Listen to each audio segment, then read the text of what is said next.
mas sobretudo tu percebes como são as pessoas nas suas...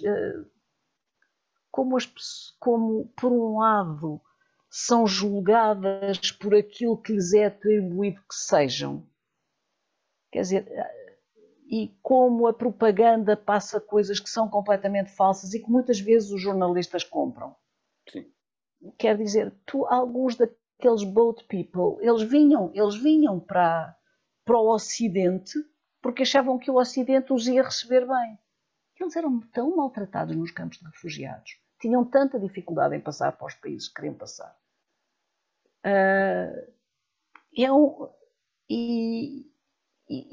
Eles suicidavam-se, imolavam-se pelo fogo por não lhes darem asilo nos países que eles pediam.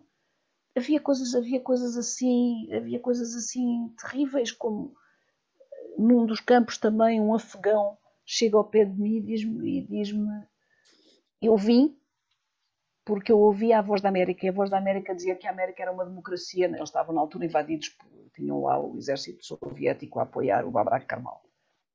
E nós viemos para aqui, e estou aqui preso num campo, eu sou diplomata. A minha filha está aqui presa comigo, estamos aqui há não sei quanto tempo, por favor, transmita as nossas palavras. Nós só queremos viver seguros, não ser mortos. E era um homem de uma dignidade, uma coisa absolutamente extraordinária. A senhora que dirigia aquele campo de refugiados ouviu e afastou-se a chorar, porque devia ter indicações para não lhes permitir dar um visto ou coisa que o valha. Mas era... E tu sentes, percebes-te, e é uma maneira de viver as coisas completamente diferente. Uma pessoa estar num campo de refugiados, ver o que é aquilo. Eu lembro, nós não passámos muito tempo em campos de refugiados, mas passámos algum. Eu lembro de uma cena cómica, como tudo, que é... Muitas vezes, tudo o que havia para comer era arroz com feijão. E nota, que excelente, há arroz com feijão para comer, ótimo. E de vez em quando havia umas pecinhas de fruta, quando havia mangas, não é? Porreiro. E a certa altura até há uma cena muito cómica, porque chegamos à cidade do México, tínhamos vindo dos campos de refugiados, não sei o quê, e hoje vamos a um restaurante, nós tínhamos ajudas de custo, não eram altas, naturalmente, mas tínhamos ajudas de custo, tínhamos poupado, porque tínhamos estado em campos de refugiados, obviamente, também não comíamos bem, nem, e dormíamos como calhava, mas quer dizer, mas pronto, hoje vamos a um bom restaurante, e chegamos ao bom restaurante, e eu e o Manel, já mais velhos, pedimos um steak com frito, não é? Quer dizer, até há que enganar. O bife pode ser pior ou melhor, mas é um bife com batata frita e não tem muito que saber. O Norberto diz, vocês são incríveis, passam não sei quanto tempo a comer mal, vêm a um bom restaurante e pedem uma coisa absolutamente banal. Eu vou pedir isto, tem um nome tão bonito, galho pinto. E então pede um galho pinto. E quando chega ao galho pinto, o que é? É exatamente o arroz com feijão. E eu tive que trocar o meu bife com o galho pinto, porque pensei que o Norberto, coitado, quer dizer, ia ficar, mas ao mesmo tempo perdidos de riso, porque na verdade são aquelas coisas que acontecem às pessoas que não conhecem as coisas, não é? Pronto, e depois é estar no Afeganistão com a guerrilha, porque nós depois fomos ao Paquistão também, ver os refugiados afegãos. Os refugiados afegãos causavam-nos um problema em termos televisivos.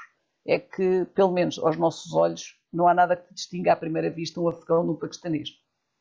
Ainda por cima, tudo gente junto à fronteira, etc. E, portanto, era preciso perceber de que é que eles vêm a fugir, quem são estes senhores e de que é que vêm a fugir. E eu tenho a sorte de ser muito bem acolhida onde estou. Há um americano no hotel onde estamos, há um professor especialista nas questões afegãs, professor americano, e depois estão por ali jornalistas de grandes cadeias, que são todos da minha idade, temos todos exatamente 35 anos, com a diferença que eles já tinham coberto o Vietnã, não sei o quê, quer dizer, eu, coitadinha, estava ali como uma estagiária, e portanto eles entendem proteger-me. Uma portuguesa, imaginemos que está aqui uma portuguesa a fazer, pá. Então, pá, olha, nós vamos contactar com não sei quem queres vir connosco. Claro que é, aí vou eu pendurar-me em vocês, se vocês não se importam, porque não, a RTP não concorria com as grandes agências, nem com as grandes televisões, como imaginas, não é? Não éramos ninguém. E, portanto, tudo bem, lá me levaram. E então eu depois lá consigo um contacto para entrarmos no Afeganistão.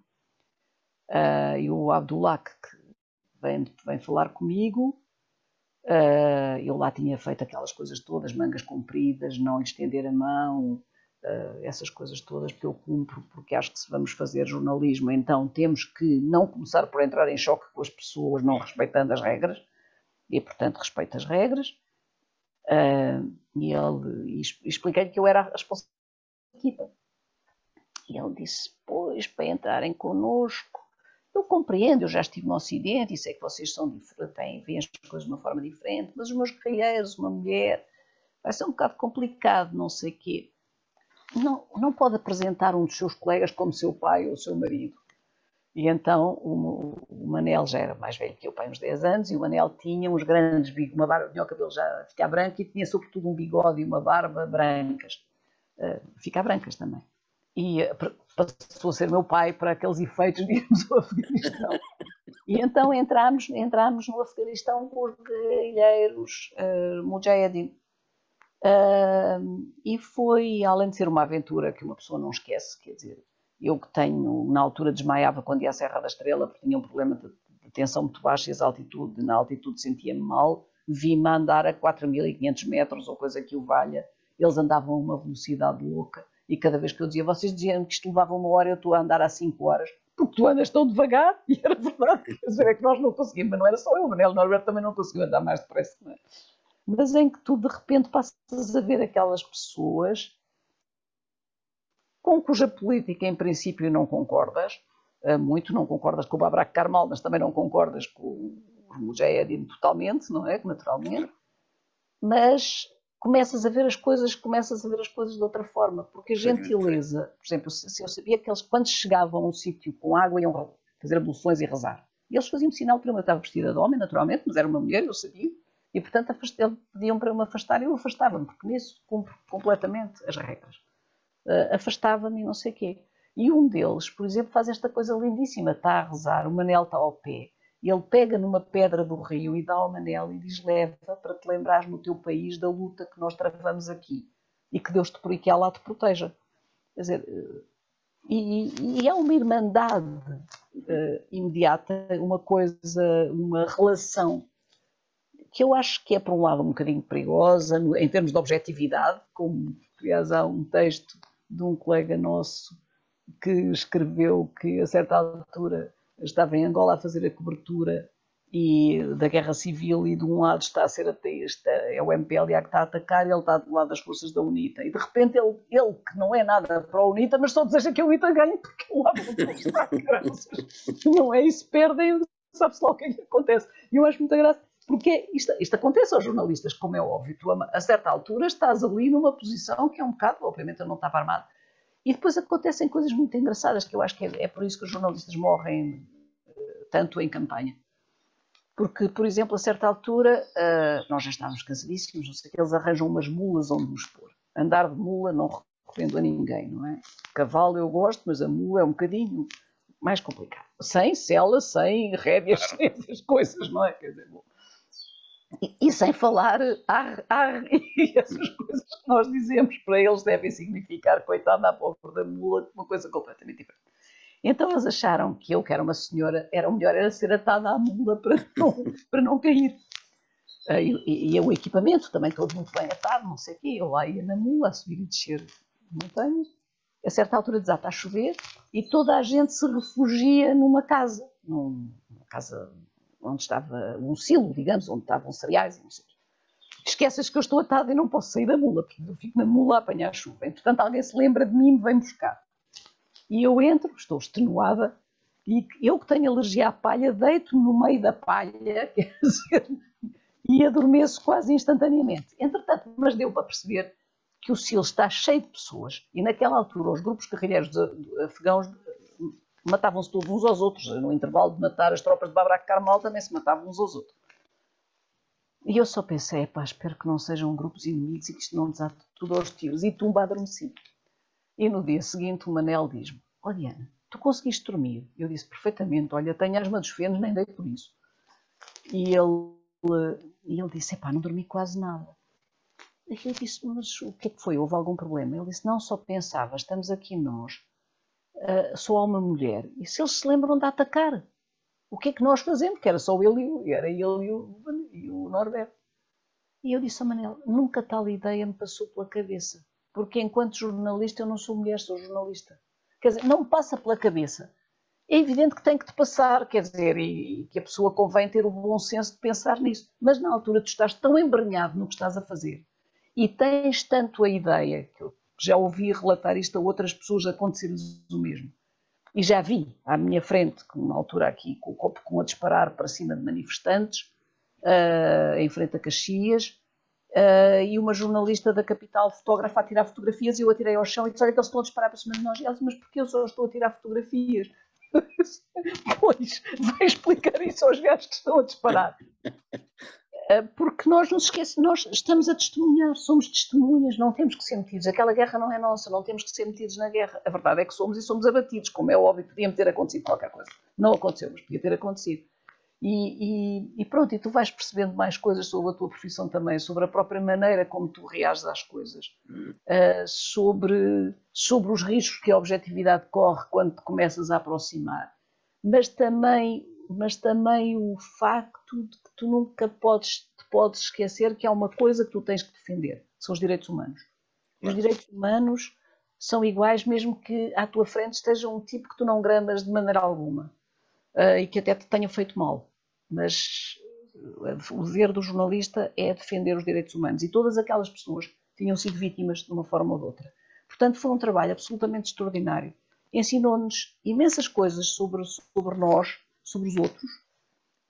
Ensinou-me o que é o racismo no seu ponto mais doloroso, que foi estar a querer pedir autorização para tirar fotografias a crianças cambojanas lindíssimas num campo de refugiados na Tailândia, e as mães perguntarem porque é que eu quero tirar fotografias às crianças. Eu disse porque eu tenho muitas saudades da minha filha, que é muito parecida, chamam-lhe sempre, eu costumo chamar-lhe a minha pequena vietnamita, porque ela tinha, tal como eu quando era mais jovem, tinha os olhos um bocadinho mais achinizados, agora também tenho, mas enfim. Mas agora essa ficaram pequenos. Mas os dela, quando era pequenina, tinha os olhos um bocadinho achinizados, e a brincadeira, e tinha o cabelo muito liso e preto, e eu dizia que era a minha pequenina vietnamita. Eu disse, eles fazem-me lembrar a minha filha. E elas, claro, qualquer mãe gosta que diga que os filhos são bonitos e, portanto, sim, senhora, tira lá fotografias aos nossos filhos. E a seguir eu pedi autorização para as fotografar a elas. E elas disseram, a nós, mas porquê? Eu disse, porque para mostrar às pessoas como vocês são bonitas. Aqueles trajes, aqueles panos fantásticos. E elas eram muito bonitas. E elas disseram, bonitas nós. A nossa pele é castanha. E tu de repente levas um murro no estômago, filhos da puta dos brancos, o que é que nós fizemos a este mundo? E pensei e disse, eu todos os anos no verão vou para a praia e passo horas ao sol para ver se consigo ter uma cor que ao menos se pareça com a vossa, que é linda. E elas ficaram assim muito espantadas, acharam que eu queria ser simpática e portanto tinham que retorquir de forma simpática. E disseram, mas o nosso nariz é achatado. O teu é que é bonito, que é liso e direito, como o da mulher do nosso príncipe Sihanouk. E eu disse, mas o que é que vos disse que o nariz achatado é mais feio que o nariz direito?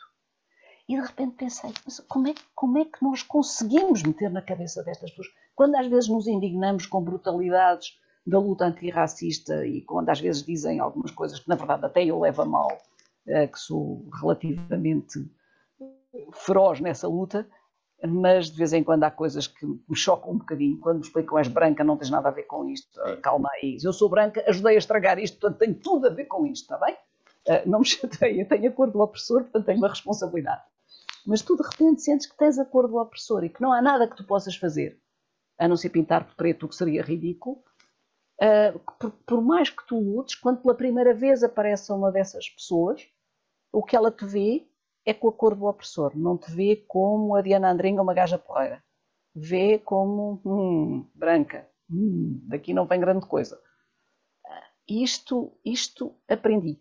Que só não te acontece, obviamente, na China e no Japão, porque esses olham para nós como estes tipos têm tão poucos séculos de cultura que raio. Na China olham para ti com desprezo absoluto. Pronto.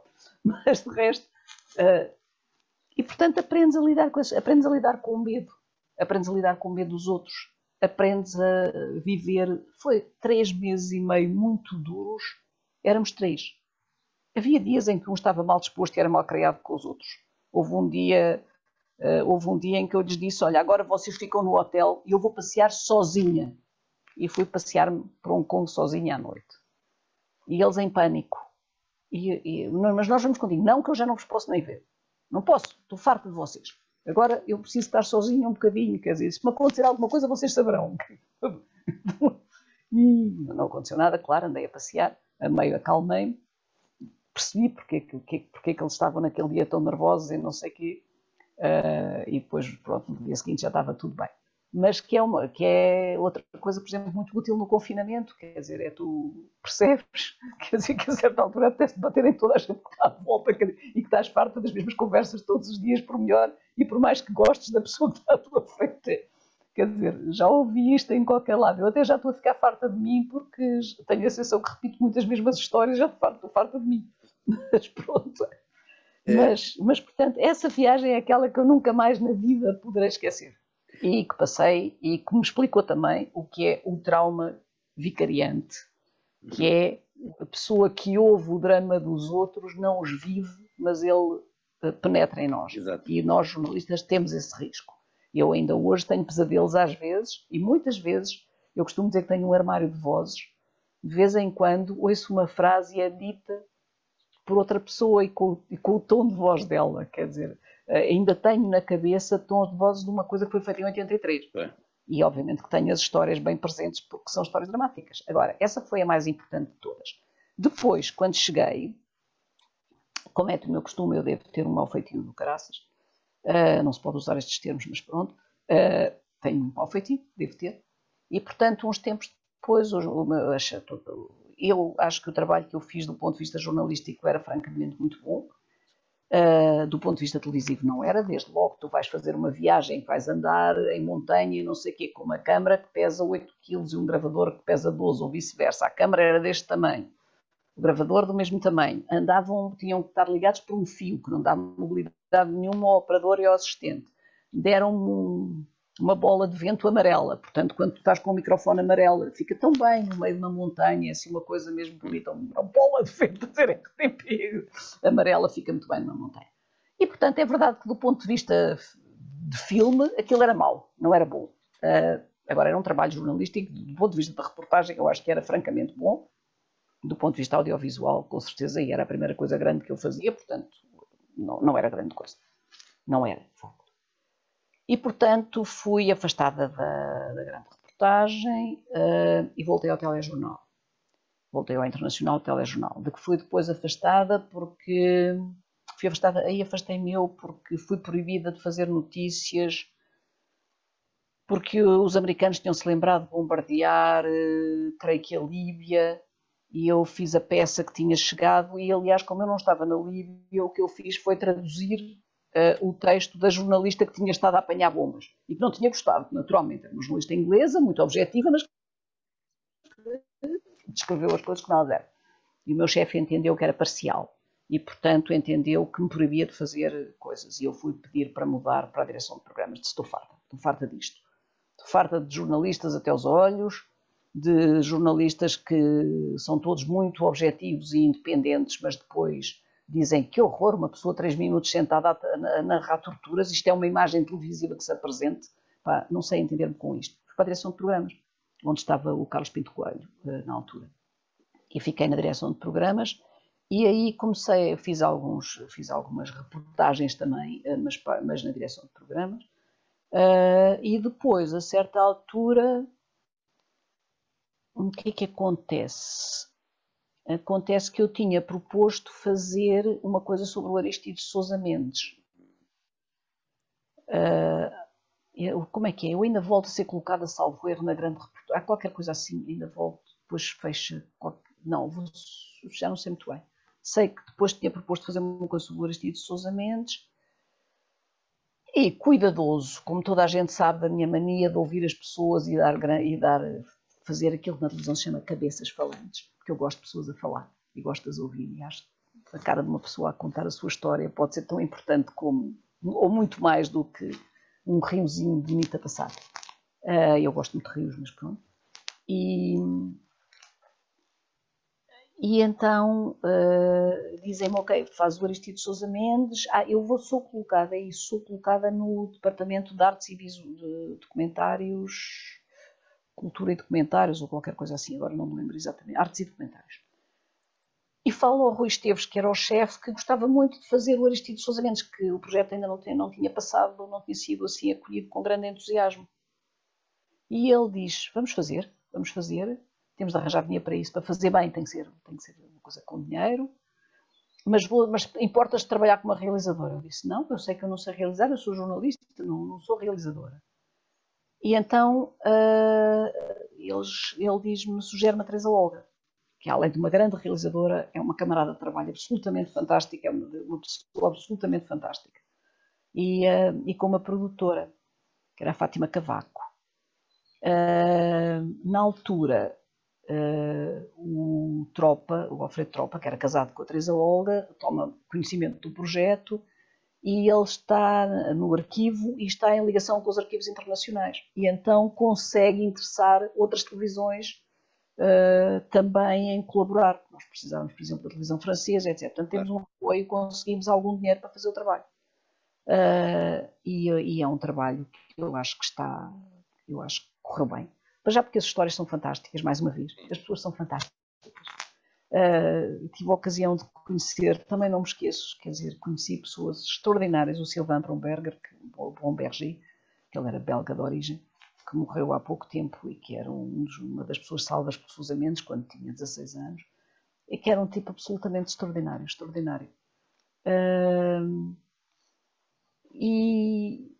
E fazemos o Aristides Sousa Mendes, e o Aristides Sousa Mendes de repente é uma pedrada no charco, corre muito bem.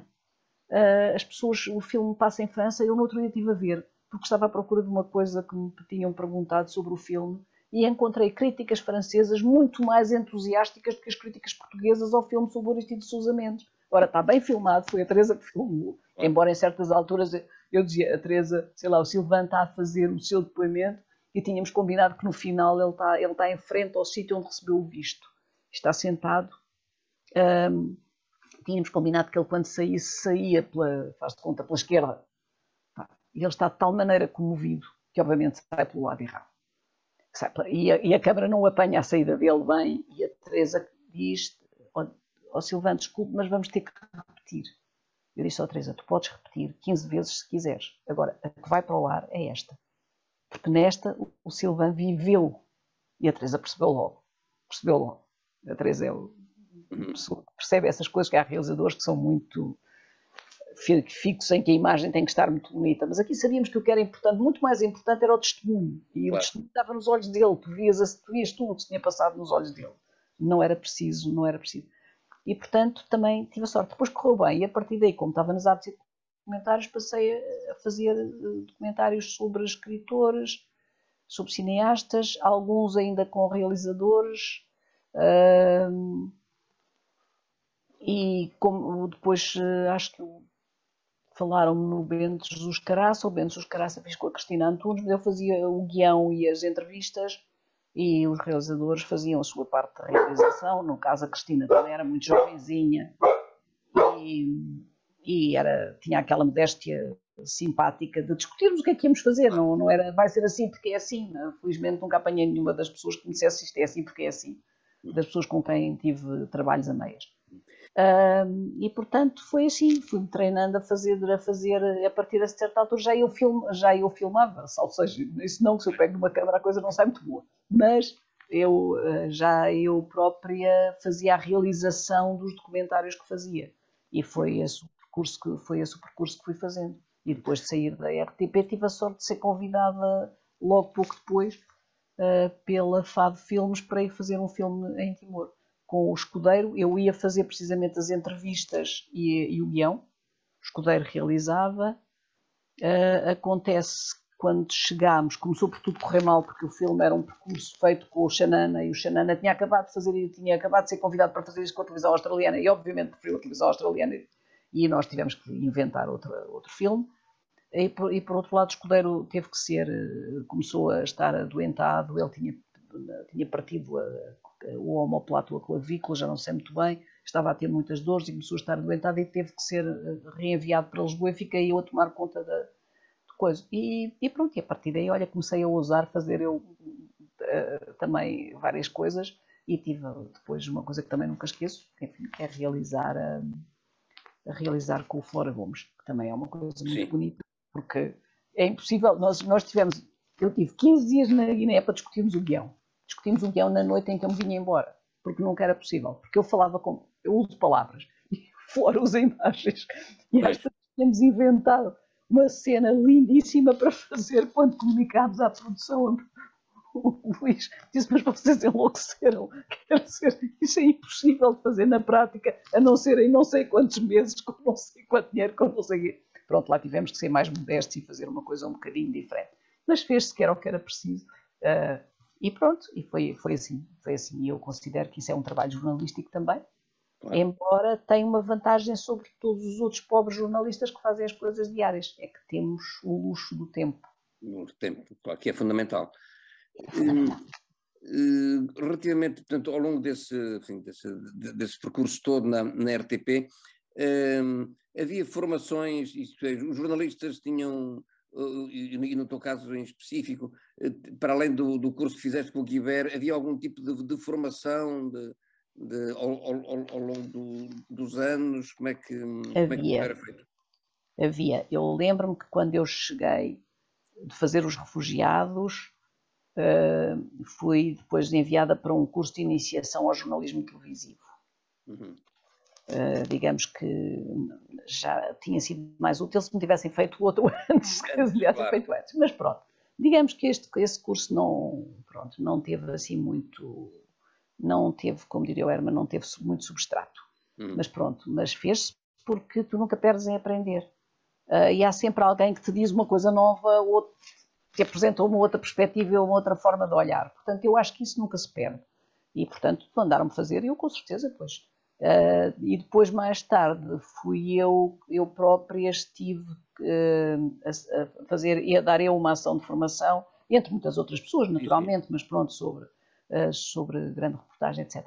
E depois penso que a partir de certa altura passou a haver ações de formação para os jornalistas e não só, e para toda a gente. O centro de formação voltou a funcionar, porque havia o centro de formação da RTP, esteve algum tempo ali menos mobilizado e mais parado, mas depois voltou a funcionar. Porque eu acho que é uma coisa muito importante, porque, sei lá, o Guibert levava as coisas ao ponto eu tinha um anel, eu não sou muito de usar joias, mas gosto assim de anéis pequeninos e não sei o quê, brincos não uso, mas eu tinha um anel que era uma simples aliança muito pequenina, mas tinha uma medalhinha pendurada. E, portanto, quando eu fazia assim, aquilo podia apanhar luz. Bom, o Guibert desde logo me explicou, Andringa, há uma coisa que tu prometes-me, tu nunca vais aparecer em frente às câmaras. Pois não, porque tu apareces em frente a uma câmara e que eu começo a ver assim, e quando tu chegas a meio, eu tenho a sensação que tu já estás debaixo da carteira, porque é o que te apetece fazer, e para dizer a verdade é o que me apetece fazer. E eu tinha dito que não, mas de qualquer maneira todos nós treinámos a apresentar pivôs, etc. E o Guibert mandava-me tirar o anel, porque até o anel pode distrair o espectador. E tu agora olhas para aquelas meninas que vão apresentar o telejornal, os rapazes também, alguns de vez em quando têm uns casacos que na verdade não deviam usar, porque distraem a atenção. Eu fico a pensar, meu Deus, mas aquilo o que é que aconteceu? Rasgou o casaco, aquilo é bom. Nós éramos ensinados para ser o mais simples possível, claro. O mais despidos no bom sentido, ou seja, não teres adornos, não teres nada, o teu cabelo não distrai ninguém, não teres nada que distraia a atenção, porque o que é importante é a notícia. Tu hoje parece que estão a apresentar espetáculos e programas de entretenimento. Quando eu vejo às vezes as meninas aparecerem com os brincos todos saltitantes, eu digo, ai, o Guibert. Penso imediatamente no Guibert, tenho aqui na cabecinha a voz do Guibert a dizer, que raio. Porque não? E esses cursos eram muito importantes. E olha, o Carlos Cruz a mim mandou-me fazer um curso de uma coisa, e eu acho que ele fez bem, foi o melhor diretor que eu tive em toda a vida, tenho que o dizer, o melhor diretor de televisão. Poderia não ser o melhor jornalista de televisão, mas era um grande apresentador e era um grande diretor. Era o género de pessoa que era capaz de dizer, tens uma entrevista difícil para fazer, se quiseres tirar uns dias para ir para casa prepará-la, eu quero é que a entrevista saia bem, que é uma coisa que raros diretores se lembram. Claro. E ele isso fazia. E se a entrevista era muito boa, num telejornal que na altura tinha meia hora, como os telejornais devem ter, chegou-me a dar uma vez 11 minutos a uma entrevista ao Berlinguer. O homem é tão bom, correu tão bem a entrevista que te vou deixar que... E eu disse, Carlos, Eu fui ver com ele, já tinha visto na moviola, depois ele foi ver comigo, mas eu vi ele a tomar nota, estava a tomar as mesmas que eu. E disse ao Carlos, se montar assim ficam 11 minutos que eu já montei, eu já fiz essa, precisamente, os cortes são praticamente iguais. E ele diz, então, são 11 minutos, são 11 minutos. Tiram-se outras coisas que prestam menos, pronto. Quer dizer, pronto. Mas tirando este interregno, havia uma coisa que é que normalmente eu escrevia, quando fazia reportagens maiores e não sei o quê, e mesmo no telejornal, eu escrevia as peças, mas normalmente era dado ao Rui Romano para ler. Pá, e as pessoas não fazem todas as pausas nos mesmos sítios. E para mim as pausas e as vírgulas são as coisas mais importantes da escrita, e portanto, se outra pessoa me trocava a posição da vírgula a ler, eu quase que o matava. E portanto eu vou ler porque é que não é de ler. E o Carlos Cruz mandou-me chamar e disse, Diana, eu percebo as suas coisas, porque é que a Diana se pôs a ler as suas coisas, eu expliquei-lhe porque é que me pôs eles. A Diana lê pessimamente para a televisão. Não é que não tenha uma ótima dicção, tem, as pessoas percebem tudo o que diz. Simplesmente deixa cair e a gente fica com um tom de tristeza e de abalo, porque parece que está deprimida. E, portanto, mandou-me fazer um curso com uma cantora de ópera, e que era por aí, ensinava a colocar a voz, que era a Luísa Alménio, que garantiu que me havia de conseguir pôr a cantar. E eu disse, eu só quero que me ponha a ler para o Carlos Cruz não me chatear mais, e se me quer ensinar a cantar, ensine-me a cantar o Summertime. E ela tentou, coitada, mas eu mesmo assim canto pessimamente o Summertime. Mas pronto, mas fui fazer o curso e isso nessa altura era importante porquê? Porque eu também percebia a questão da voz, porque a voz, tal como a música, te cria emoções. É por isso que nós, em televisão, não se deve pôr música nas peças de informação, porque a música pode alterar-te completamente aquilo que tu estás a mostrar, consoante o som que ponhas. E esta experiência devia ser feita com os alunos, para eles perceberem como a mesma peça, lida de diferentes maneiras, postas com músicas diferentes, etc, etc. São duas peças totalmente diferentes.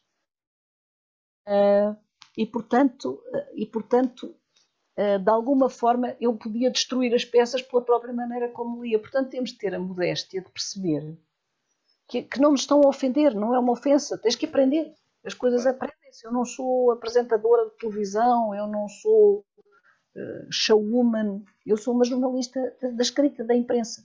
E, portanto, essas coisas têm que se aprender, são truques, tens que aprender a vestir.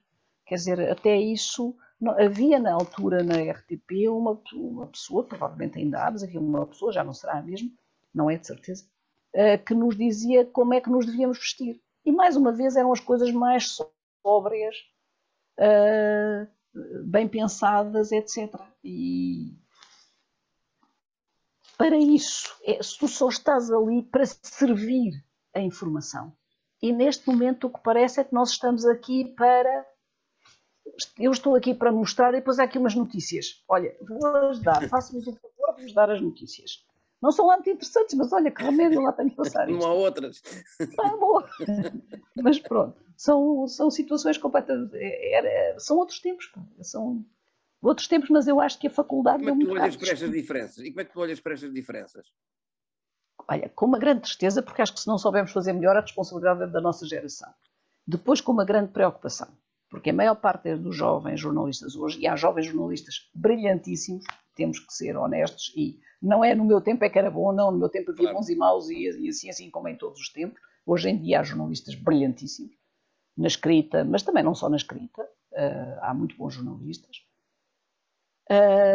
Mas acho uma coisa, e aliás sempre achei, que foi uma triste confusão entre cursos de jornalismo e cursos de comunicação. Uhum.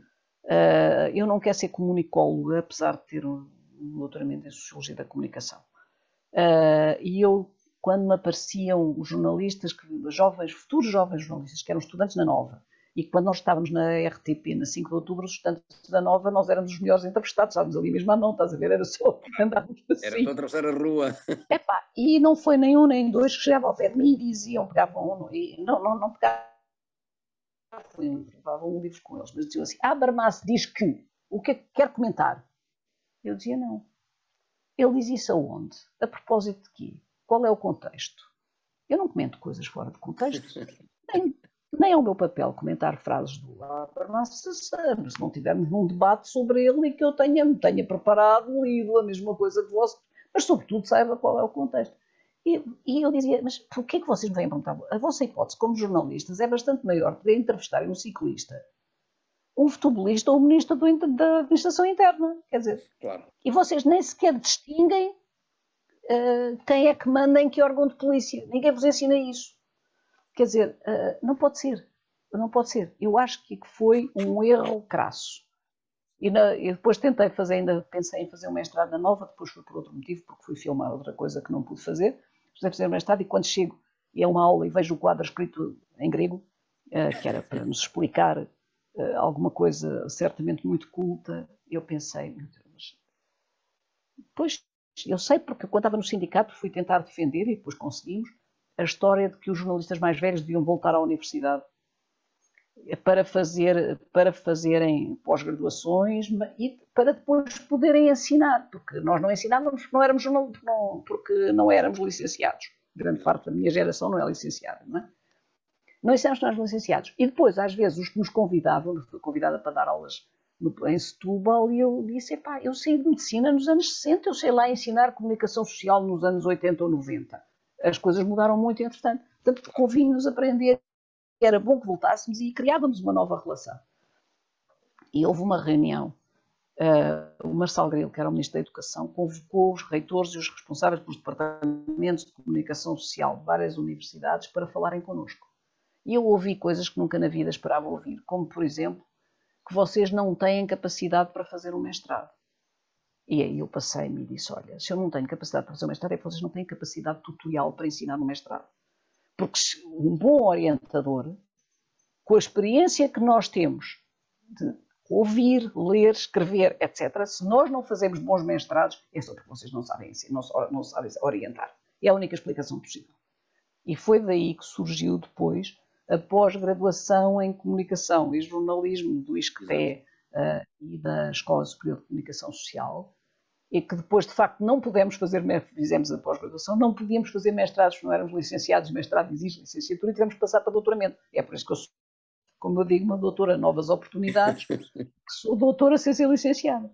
Mas é assim, porque nós não queríamos ser...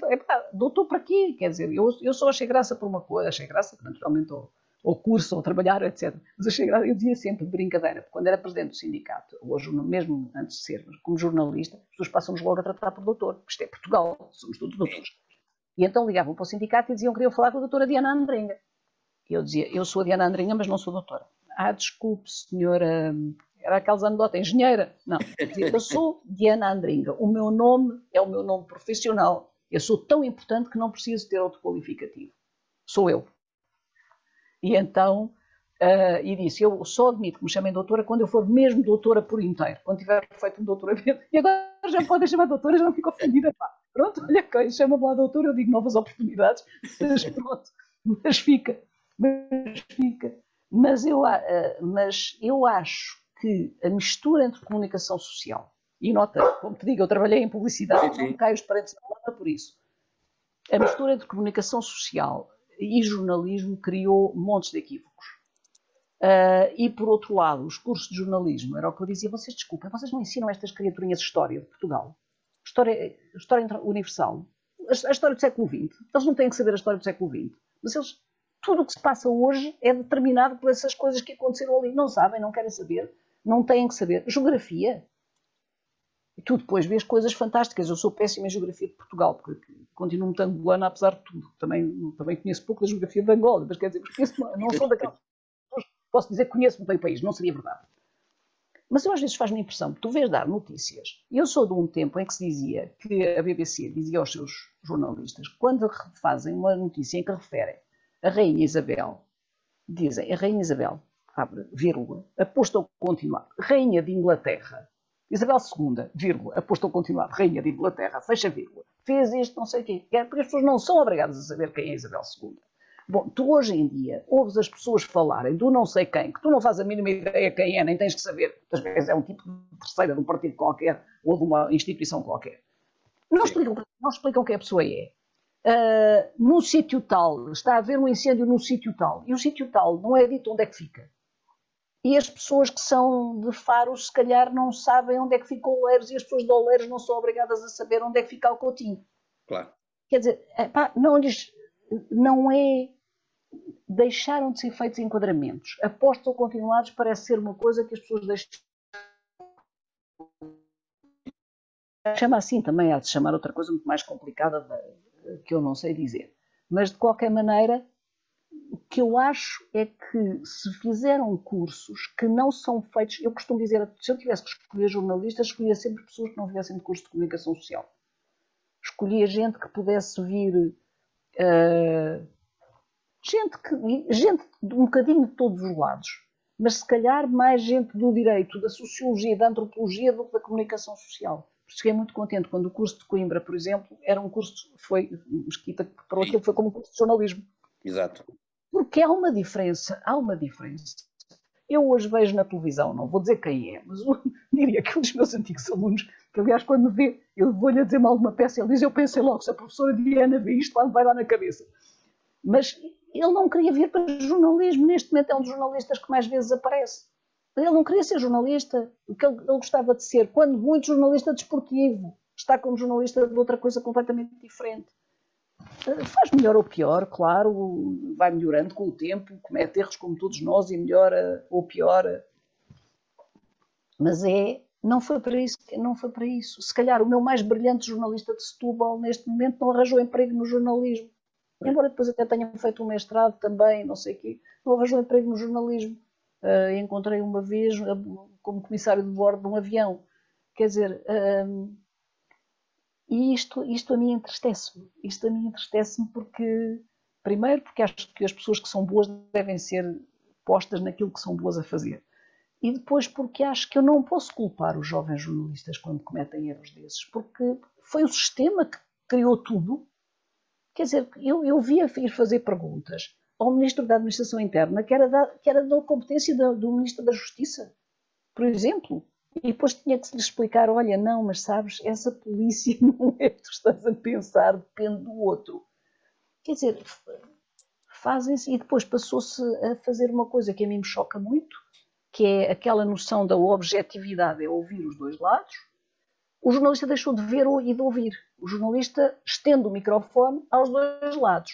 Pronto. E se o Costa diz isto e o Rio diz isto, a gente põe lá os dois. E já agora, a realidade sobre o que eles estão a discutir, como é que é? O jornalista foi ver. É que valia a pena, se calhar, ele ter se esforçado um bocadinho. Mas não, porque não lhe dá tempo. Porque as redações estão depauperadas, porque ele é precário, porque não pode dizer que não a um chefe. Nós, apesar de tudo, podíamos dizer que não a um chefe. Eu uma vez tive que me virar para um e dizer, olha, eu entendo que isso é publicidade. Portanto, é contra o nosso código de deontologia. Se queres que eu faça, dás a ordem por escrito. Claro que não fiz, não é? Porque as pessoas também não dão ordens por escrito, que sabem que estão erradas. Mas eu podia fazer isso, porque o professor de montagem, que era um velho escocês que tinha trabalhado com os documentaristas ingleses bons, eu cheguei com a peça para fazer a montagem, a peça era para ter 5 minutos, ou 6, acho que eram 6, e a minha entrevista tinha 6 minutos. E era muito boa, porque os ingleses parece que nasceram para falar em televisão. Era com um tipo que fazia pedras funerárias, mas aquilo era uma pérola. E ele olhou para aquilo e disse, Andrinha, quanto tempo é que isto tem a entrevista? E eu disse, tem 6 minutos. Quanto tempo tem a peça? 6 minutos. Portanto, chega, porque o realizador era um estudante indiano, e eu combinei com ele está de acordo, foi ele que disse para pararmos e não sei o quê, porque acho que já as coisas mais importantes já foram ditas. Ele olhou para mim e disse-me assim, olha, André, eu uma vez para fazer um perfil de 1 hora de uma pessoa, entrevistei durante 35 horas. E ainda lá tive que voltar uma vez ou duas falar com ele porque tinha ficado com umas dúvidas. E eu disse, importa-se de escrever isso e assinar para eu mostrar à administração da RTP, à direção de informação da RTP, que está-me sempre a ralhar porque eu faço entrevistas longas demais. Porque, de facto, e é verdade. E eu, quando por acaso me convidam para dar alguma aula, às vezes, na Cabra ou na RUC ou não sei o quê, eu digo sempre, lembrem-se, as primeiras palavras são para os pardais. O primeiro milho é para os pardais. Portanto, a gente vai estabelecendo uma conversa e aos poucos é que vão surgindo eventualmente as pérolas. Acontece que há pessoas com quem as pérolas surge imediatamente. Esse senhor que fazia as peças era uma pessoa que, de facto, daquelas que tu dizes, este homem parece que andou a treinar toda a vida para vir cá uma cretina de uma portuguesa, entrevistá-lo com um indiano a filmar, e ele de nos contar a sua história em 6 minutos brilhantes, brilhantes. E tu ficas, há pessoas assim, há outras que não, quer dizer, mas as entrevistas têm que ser longas, para tu poderes escolher o que queres. É evidente. Eu queria voltar aqui um pouco atrás. É evidente que tu naquele período de 74, 75 não exercias jornalismo, portanto não estavas no interior da relação, mas talvez seja interessante colocar a pergunta nestes termos, quer dizer, tu não eras uma jornalista no ativo, eras uma cidadã no ativo, não é? Uma cidadã ativa, mas que mas provavelmente olharias para as coisas com o olhar do jornalista. E aquilo que eu desafio é isto, quer dizer, tu olhares para este período mais quente de 75, desde as primeiras eleições, o verão quente, depois também o cerco à Assembleia, tudo isso, quer dizer, com o olhar, no fundo, treinado já do jornalista, mas na qualidade de cidadã, quer dizer, como é que tu acompanhaste, como é que tu viveste isto? O que é que tu sentias, ou o que é que tu retens de tudo isso? É muito complicado, porque a sensação, em primeiro lugar, eu estava muito marcada por uma coisa. Houve um sítio onde eu estive para entrar e não entrei, e há também uma questão pessoal, mas é a questão, mas quer dizer, porque vou a uma reunião e sou tão maltratada pelos camaradas, que no caso, por acaso, eram todos do PC, mas podiam não ser, mas que eram meus amigos anteriormente, e trataram-me de tal maneira, por causa de que eu sou do MRPP e vem agora para aqui, não sei o quê, não sei o que mais, que eu que estava grávida tive um princípio de aborto. E aí disse, não, a minha criancinha é mais importante que estes gajos e é mais importante que este trabalho. E, portanto, parece que as minhas ligações passam sempre pelas crianças, mas é verdade, as minhas têm crianças e isso também é importante. E o futuro também passa por aí. Claro. Mas, portanto, as coisas eram altamente polarizadas. Portanto, tu lias coisas que sabias que eram completamente falsas. E que não eram verdade. E outras vezes lias coisas muito mais engraçadas, que a notícia era exatamente a mesma, porque tinha sido feita pela agência e todos não tinham tido tempo, mas os títulos eram completamente diferentes. Porque os títulos depois era segundo a política do jornal, e a política do jornal não condizia com os factos, caraças, agora essa dos factos. E, portanto, tu tinhas um título a dizer não sei o quê, e depois quando começavas a ler não foi exatamente assim. Mas foi um período muito, muito doloroso, porque foi, enquanto jornalista, a pessoa quer consumir as notícias, mas cada notícia também é quase uma agressão, porque a maneira como as coisas são noticiadas são muitas vezes assustadores. Depois tens pessoas que fazem trabalhos esplêndidos, não é? Por exemplo, uma pessoa que fez sempre um trabalho esplêndido, que também estava fora do jornalismo primeiro, e cobra o 25 de Abril, estando desempregado do jornalismo, pede um microfone emprestado, que é o Adelino Gomes. Adelino, sim. E que depois apanha o cerco, o ataque ao raliz e não sei o quê, que está ali em direto e não sei o que mais, e faz um trabalho muito bom. Quer dizer, mas, portanto, obviamente que havia excelentes jornalistas, havia também uma polarização muito grande e, portanto, tu sabias que se querias ler determinadas informações, mas tinha uma vantagem, é que eu não sou contra os jornalistas serem militantes políticos ou coisa, claro. Acho que um jornalista é um cidadão como os outros e não pode ser um cidadão castrado.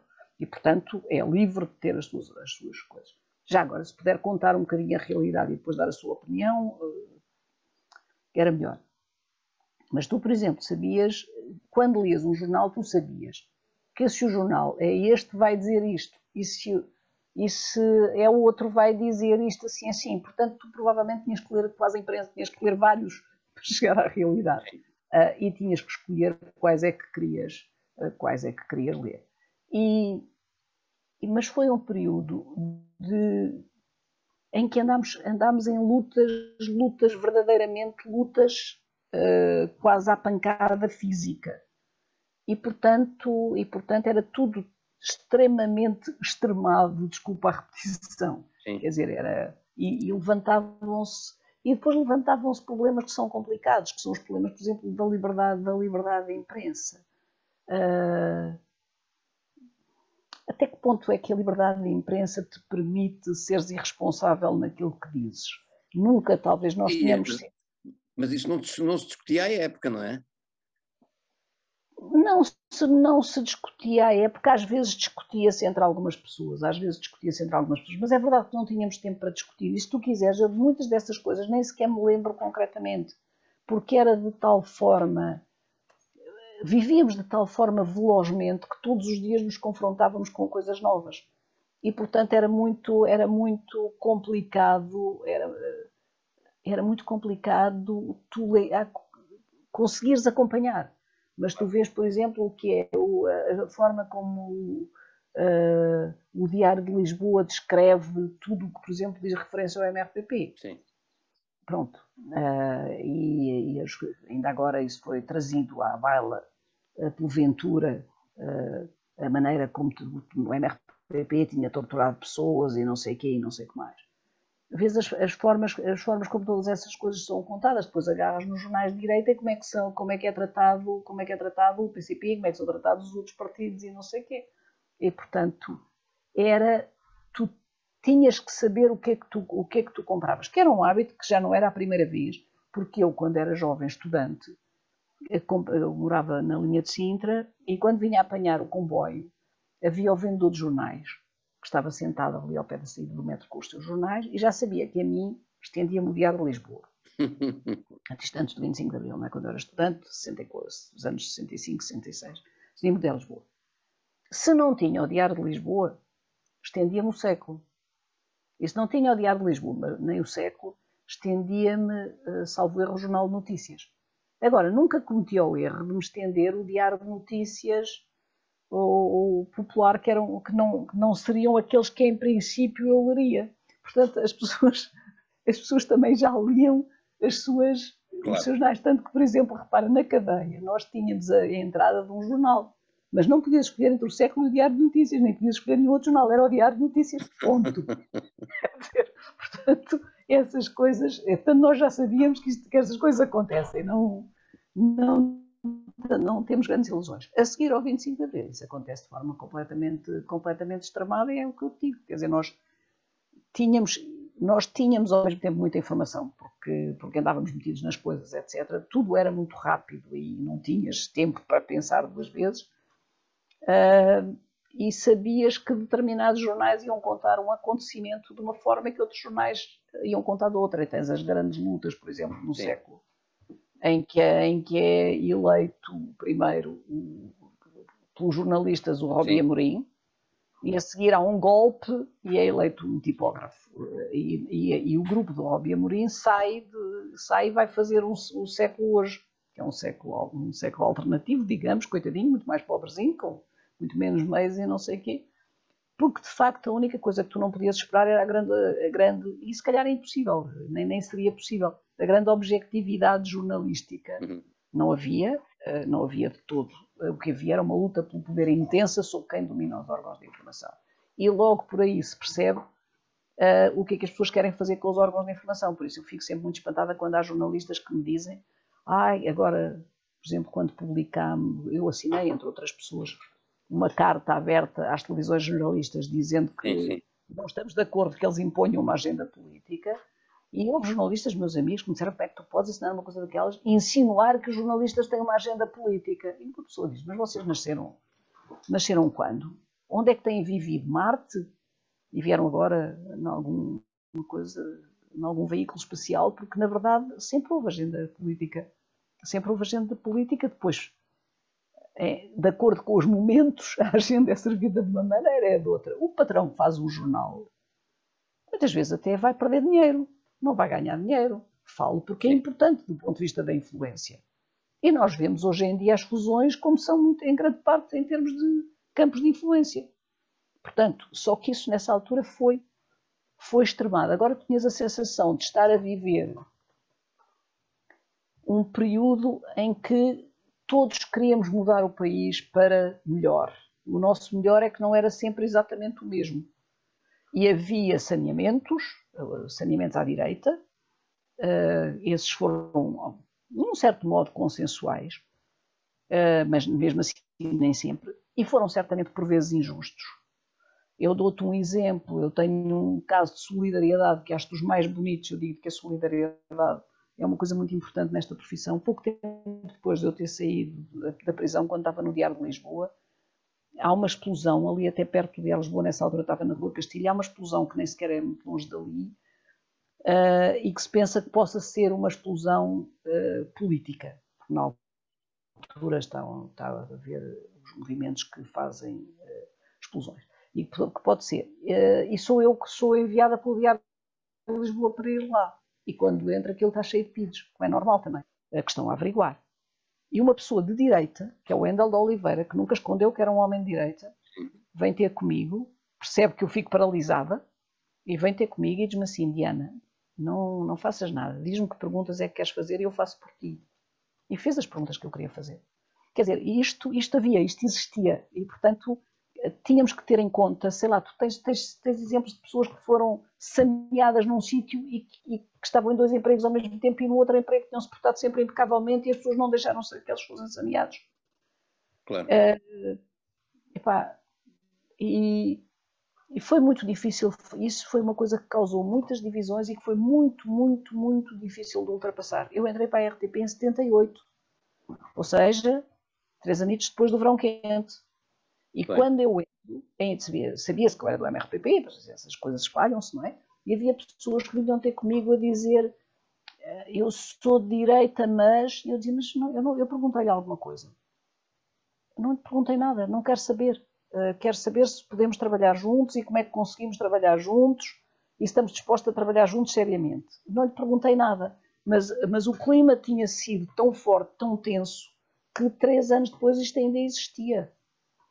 Um dia, eu depois demos muito bem e éramos amigos, mas quando eu chego à televisão estou a dividir Telex, entra o Rui Romano, que já era uma vedeta televisiva, e entra o Rui, começa a mexer nas secretárias com um ar muito agitado, e eu estou, ainda não tinha chegado nenhum chefe, ninguém me tinha dito o que havia de fazer, eu comecei a dividir os Telex, que era aquela coisa que se fazia automaticamente. E o Rui Romano pergunta-me: por acaso viu por aí o meu cartão? E eu disse não e continuei. E não disse mais nada, disse só não e continuei a dividir os Telex. E ele chega para o pé de mim e diz: também acha que eu sou informador da PIDE? E eu fiquei completamente parvo, olhei para ele e disse: não, porque era. Foi a única coisa que me ocorreu, que não foi simpático da minha parte, certamente. Depois, obviamente, depois percebi porque o clima tinha sido de tal maneira de choque que as pessoas viviam isto. Portanto, quando tu me dizes como é que eu de fora acompanhei o mundo jornalístico, acompanhei bastante perto, porque ia ao sindicato, estava nas reuniões sindicais, estava nas lutas que se travaram, estava muitas vezes lá, tinha, obviamente, camaradas que estavam nas lutas nesses jornais, e depois havia essa luta, a luta pelas notícias, e depois houve os saneamentos, obviamente, também, de uma série de gente, e depois havia essa coisa que tu já sabias que o que vinha num jornal tinhas que lhe dar o devido desconto. Vem no diário, leio de uma certa maneira, vem no jornal, leio de outra. Portanto, acho que foram, ao mesmo tempo, tempos extremamente interessantes do ponto de vista jornalístico. Tenho pena de não os ter vivido numa redação, porque, na verdade, quer dizer, passaram-se coisas extremamente importantes e que tu dizes: também gostava de ter estado no 11 de março, também gostava de estar ali a fazer a cobertura. Mas, ao mesmo tempo, foi um tempo tristíssimo, tristíssimo para a profissão. E em que nós, porque éramos amigos, houve amigos, gente com que nunca mais se falou, gente que pouco no sindicato cruzávamos e quase havia grandes discussões durante a reunião sindical, e depois as pessoas saíam e não se falavam. Pessoas que tinham andado juntas na faculdade ou que tinham sido andado juntas nas associações e não sei o quê. Portanto, como te digo, não te sei dizer muito bem. Acho que foi uma fase muito triste do jornalismo nesse sentido. Não se pode dizer que tenha havido um bom jornalismo nessa altura. Houve, por vezes, fenómenos de grande jornalismo que apareceram, mas era um tempo em que cada notícia trazia em si uma luta política. Quer dizer, claro. E, portanto, isso passava acima de todas as outras coisas. E é natural que se passe assim, quer dizer, não, vista à distância, diria que era natural que se passe assim. Mas por isso não te sei dizer, sei que as redações eram sítios de tensão, porque falava com os camaradas que estavam em serviços, e sei que eram coisas de uma tensão absolutamente sinistra, com ameaças por vezes muito violentas mesmo. E com essas divisões, quer dizer, obviamente os casos Renascença, o caso República, o caso Século, todas essas coisas que foram marcando e que nós seguíamos, mesmo não estando lá dentro, eu seguia naturalmente, como tu dizes, como cidadã.